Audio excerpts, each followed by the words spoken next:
Guys, I've got something really crazy going on here. Um, Dude, like alien technology has been out here. I just found a piece, and this is gonna be staggering. Here, I gotta show you guys. Um, I'm not sure what this thing is, but man, this is why I'm not showing my face. I can't get in trouble for this. Look, nah, I'm just joking. Man, alien technology around here. Come on, get a grip.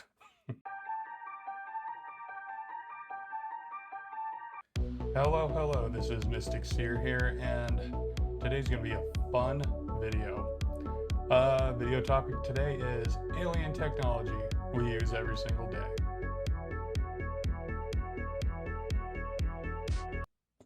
Okay, alien technology, what am I talking about? Seriously. What I'm talking about mainly came from a book by Colonel Philip Corso called The Day After Roswell. And now in 1947, specifically July 8th, 1947, um, there was a UFO crash. Well, there was two. Well, there was one that happened to have a retrieval of otherworldly technologies. And now, was he right? Did we, did something actually get picked up? Who knows? I mean, only people in that space would know. And pretty much everybody in that build says yes. So today I just plan on making a little bit of a video explaining stuff like where this stuff may have came from, like what dates, whatever it is, because it is quite, well, pretty remarkable. So let's get into that, shall we? Now, disclaimer, most of this stuff is subjective, so we don't entirely know. Now, first off, what do you define as alien? I mean, I would say made in China, but that's not correct. What I mean is otherworldly. And now, what does signify otherworldly? Being that the most common stuff found in our world exists everywhere in the cosmos, which are the main elements of life. So that means hydrogen, oxygen, carbon, nitrogen, phosphorus, sulfur. I think there's one more technically. So all this stuff is found everywhere. So pretty much no matter who's out there, probably has come across these elements and probably made technologies with said elements. And now what did come from that ship? Because what we got is, looking at the list, fiber optics came from there, night vision, super tenacity metallic fiber, so pretty much fiber optics still, lasers, and Velcro. Yeah, my little joke from the beginning. Really not joking about that part. Roswell took place July 8th, 1947. And now, a lot of these things have different histories attached to them, but I think there might be something to it. First of all, we got the microchip. And now the microchip was invented by Jack Kilby in 1958 at Fairchild Semiconductor. The first patent for it was filed February 6th, 1959. And this is basically what revolutionized electronics, like nowadays, to be so small and so powerful. And yeah, like that was said in the book. They said it looked a little bit different, but that's pretty much what its primary function was. I think, if I remember correctly, I should have looked it up, but I didn't, that it may have been the little wafer-shaped discs that was the microchips. If I'm correct, say yes. Now the next one was fiber optics. And now the optical telegraph was invented in 1790. 1880, the photophone was created by Alexander Graham Bell, as a lot of us know. And now 1957, the first class clad fiber, which had a glass core and cladding, was developed in 1957 by Lawrence Curtis. So being 1947 and then the earliest we got was 1790. It's possible that we were on that trajectory, but we did not really get it going until about 1957. I mean, that's very possible. I mean, Area 51, after all, held lots of secrets. Not just maybe aliens that we know now. I mean, who knows? I mean, I think yes. A lot of our, like the U-2 stealth fighter, the B-2 bomber, all that was kept in secret there for years. So, do you think this also could have happened? Maybe it just got passed around, maybe it didn't get fully developed or understood until that time? I think it's very possible. Fiber optics led to the invention of the laser, which was in 1958 by Charles Towns and Arthur Schawlow. The first laser was in 1960, and it was demonstrated by Theodore Maiman. And now, from the craft, as said in the book, the laser was more like a little pen. And so, it's very possible that that was just like a scaffold. Maybe not the laser pointers we use today to freak our cats out, you know, going around on the wall. But it was very possible that it was just like a scalpel.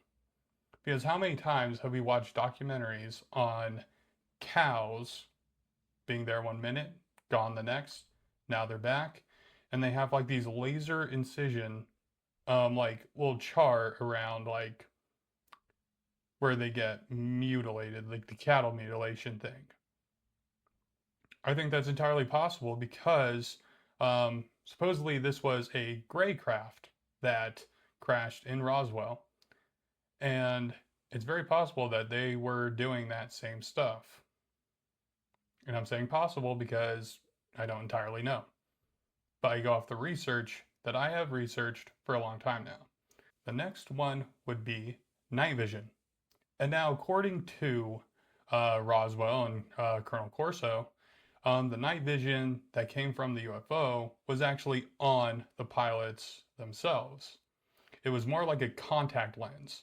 So, like, if you ever see the pictures of like the grays with like these big almond black eyes, I'm pretty sure from from what I've found, those are actually just contact lenses. They're black contact lenses. Their eyes really don't look like that. And it makes you think.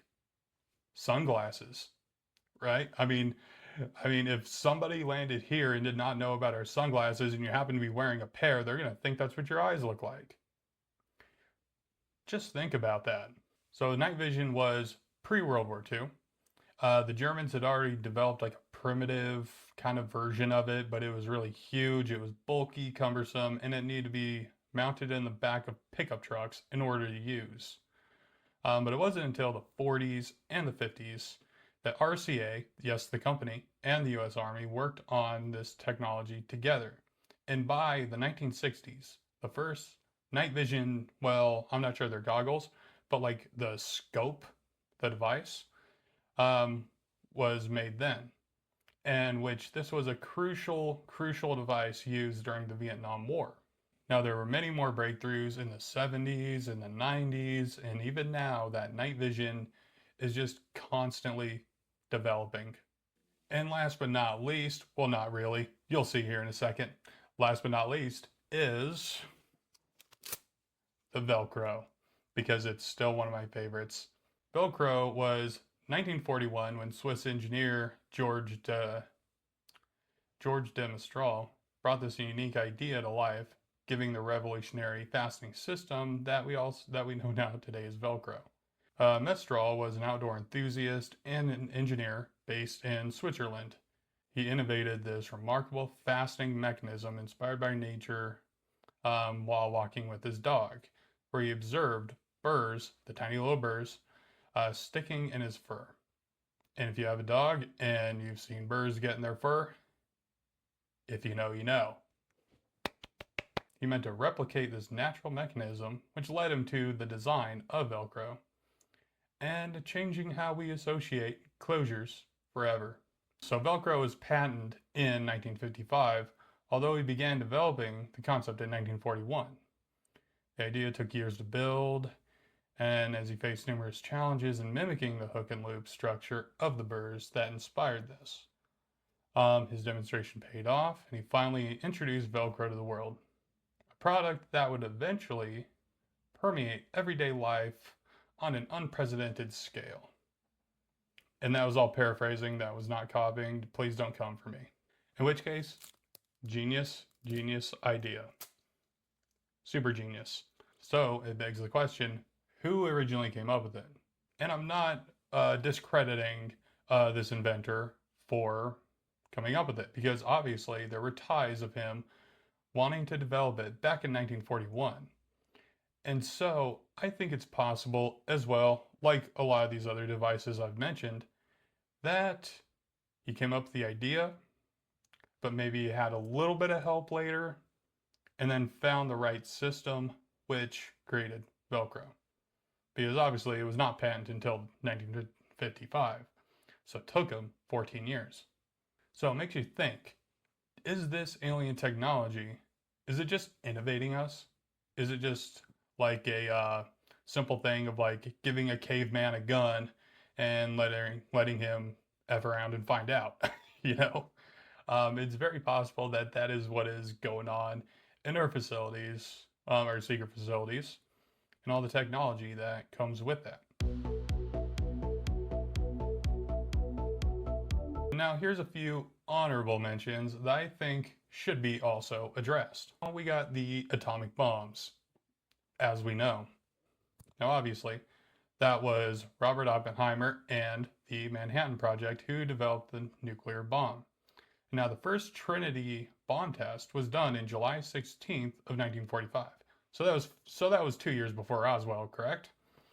But my opinion, and some others, is after the bomb test went off, it sent just this huge cosmic wave out everywhere that lots of different races were seeing. And they came to investigate and see that, okay, now they're at a level of technology that is touchy and it's dangerous.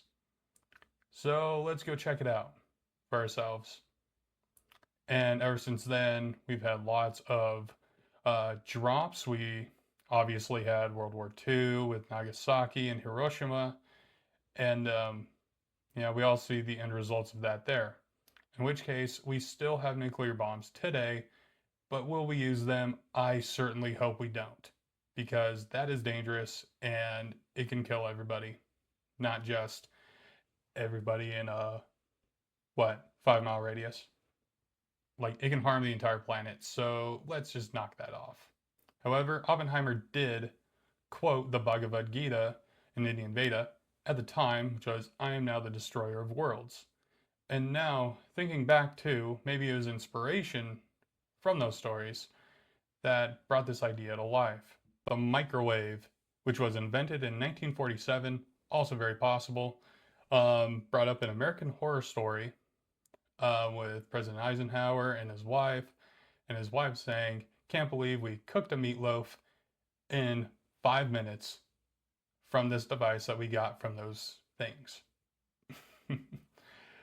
Which was interesting, and that made me think, that is a good point. LED lights, obviously, we got them everywhere now. Invented in 1927 by Russian inventor Oleg Lozov. The first practical LED was in 1961, and the 1970s saw the first commercial LEDs. And then now they're in strips and everywhere as we see now, because they are super practical and they barely take any power. And now the touch screen. Yes, the touch screen. Which was invented in 1965 by Eric A. Johnson at the Royal Radar Establishment in the UK. Look more up on that if you want. But it's funny how telephones went from rotary to landline to this. I'm only 34, man. Like, dude, that is insane to me.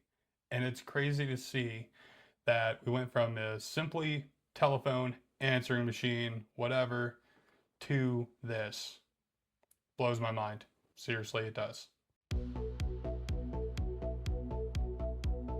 Now, there is also another part of the Roswell thing, being that the UFO had to have the pilots all, like, touching it. So it had to have some sort of a conscious component, using their consciousness or whatever they had to integrate with the ship in order for it to move through space. And now the technology, look at Bob Lazar, he'll explain that. Maybe I'll make a video, I don't know. That does make you think. Can we one day integrate with technology? Not just through AI, but like we also can have our consciousness downloaded. That's Project Avatar in Russia, I believe they're going on right now. Being able to transfer like a monkey's mind into a computer and then into a robot or something. And yeah, totally possible. I think that's what junk DNA is all about. But the funny thing is too, yesterday I was watching the movie Lucy with Scarlett Johansson. Hollywood crush. Had to. The movie Lucy is about this woman who happens to unlock a massive amount of her brain's capacity through this weird drug that says like can really stimulate your brain, can heal things really fast. And so she was able to reach a 20% capacity of using her brain, which case made her not feel pain, which made her fearless, and was able to influence others. And so it makes you think, what can happen if we unlock that full potential in our brain and the junk DNA that we have in our bodies? Maybe it is just empty space for more that we can download into our minds, into our DNA. As Lucy keeps progressing, gets closer, 50%, 70%, 90%, she starts being able to create matter out of nowhere. She's able to teleport, travel through time.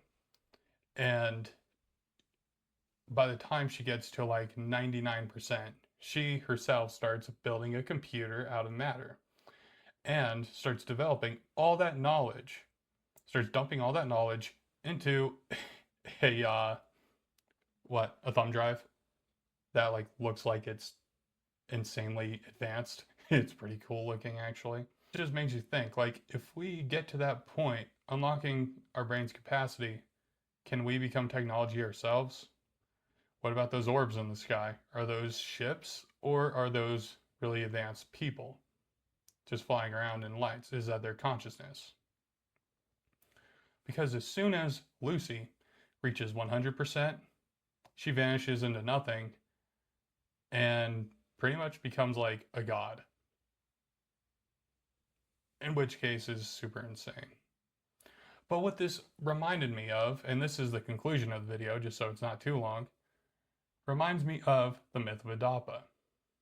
And now the myth of Adapa, which was a ancient human, right after Adam and Eve. I'm pretty sure he's also known as he might be Adam as well. But in the ancient Sumerian texts, the tablets, Ea Enki was his father, maybe. This is by research I've been doing. Ea Enki, which was a demigod or something, or he could have been an alien. When Adapa went to visit his grandfather, Enki told him, "Do not drink from the cup." In which case, he didn't. And his grandfather was like, "Why didn't you drink?" He said, "My father told me not to." And so then, the message came along that said, Adapa is powerful. I made him a little bit too powerful, and he has everything he needs, all the knowledge of the cosmos, all the knowledge of everything. And if humankind can advance through hundreds, thousands of years of aging, they can become more powerful than us. So that was the thought behind that. What if Lucy is showing what can happen if we do get super advanced? We can be dangerous. We'll be super powerful. But I think that's why our aging cuts off at around 100 years old. But that's all Sumerian stuff. Who knows? At this point, it's all, not all, but mostly speculation. However, I do like that story because it also reminds me of Avatar: The Last Airbender. If you can master all the elements, you can get into your avatar state, which is oneness, and you become powerful. So, pretty cool. So that's the end of this video, and hope you enjoyed. If you stayed through the end, thank you very much. Comment. I would like to hear your opinions too. Yeah, comment, like, subscribe, brush your teeth, eat your vegetables, comb your hair. I need to brush my teeth too. Anyway, thank you for watching. Don't panic either. And I'll see you in the next one. Bye-bye.